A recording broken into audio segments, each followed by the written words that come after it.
ចាប់ពីថ្ងៃនេះតទៅចំពោះសំណងណាដែលគ្មានច្បាប់អនុញ្ញាតត្រឹមត្រូវនឹងសាងសង់ខុសបច្ចេកទេសបាទហើយការផ្សព្វផ្សាយនេះគឺមិនមែនតែផ្ដោតសំខាន់ទៅលើខេត្តកំពង់ធំតែមួយទេគឺទូទាំងប្រទេសតែហ្មងទាំង24ខេត្តក្រុង25ខេត្តក្រុងរាជធានីដើម្បីធ្វើម៉េចឲ្យលោកបានយល់ជុតជ្រាបឲ្យកាន់តែច្បាស់អំពីការគ្មានលិខិតអនុញ្ញាតរវាងក្រសួងមហាផ្ទៃនិងក្រសួងរៀបចំនគររៀបចំដែនដីនគររូបនីយកម្មនិងសំណង់បាទហើយ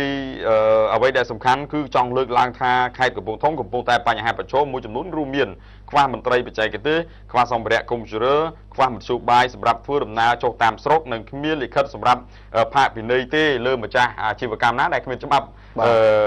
អនុញ្ញាតហើយសំណូមពរដល់ក្រសួងផ្ដល់បន្ថែមទៀតនៅក្របខ័ណ្ឌមន្ត្រីជំនាញជាពិសេសនេះគឺសូមឲ្យមានវគ្គបណ្ដុះបណ្ដាលរយៈពេលខ្លីសម្រាប់ផ្នែកមន្ត្រីសំណង់ជំនាញឲ្យបានច្បាស់លាស់ផងដើម្បីឲ្យងាយស្រួលក្នុងការប្រកបកិច្ចការងាររបស់ខ្លួនតទៅមុខទៀតដើម្បីជួយក្នុងសង្គមបាទរឿងពាក់ព័ន្ធទៅនឹងសំណង់ដែលអត់មានច្បាប់នេះវាកើតឡើងមានមូលហេតុច្រើនយ៉ាងមូលហេតុមួយចំនួនគឺបងប្អូនប្រជាពលរដ្ឋលោកអត់បានយល់ដឹងអំពីថាតើការសាងសង់ត្រូវសូមការអនុញ្ញាតច្បាប់ដោយរបៀបម៉េចមូលហេតុផ្សេងទៀតដោយសារតែប្រជាពលរដ្ឋមួយចំនួនលោកដឹងថាត្រូវតែមានការសុំច្បាប់អនុញ្ញាតដើម្បីសាងសង់សំណង់ដែលមានលក្ខណៈជាគ្រឹះជាបេតុងអីធំៗណា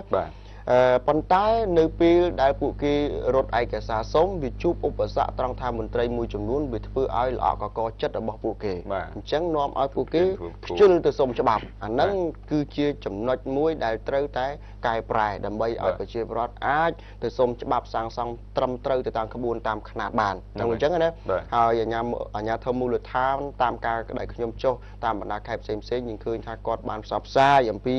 រឿងឲ្យទៅសុំច្បាប់សាងសង់អីហោហែបាទអាជ្ញាធរមួយចំនួនក៏អត់បានផ្សព្វផ្សាយអំពីបញ្ហាឲ្យបងប្អូនប្រជាពលរដ្ឋសុំច្បាប់សុំទម្លាប់អំពីការសាងសង់ដែរដូចជាត្រូវសាងសង់ឆ្ងាយពីនៃចិញ្ចើមទ្រូងផ្លូវពីផ្លូវជាតិអញ្ចឹងដល់ពេលឃើញសំណង់នៅតាមផ្លូវជាតិកគូកដីខ្លះចាក់បេតុងខ្លះស្អីដល់ពេលត្រូវដេញចេញមានបញ្ហាកើតឡើងតែហ្មង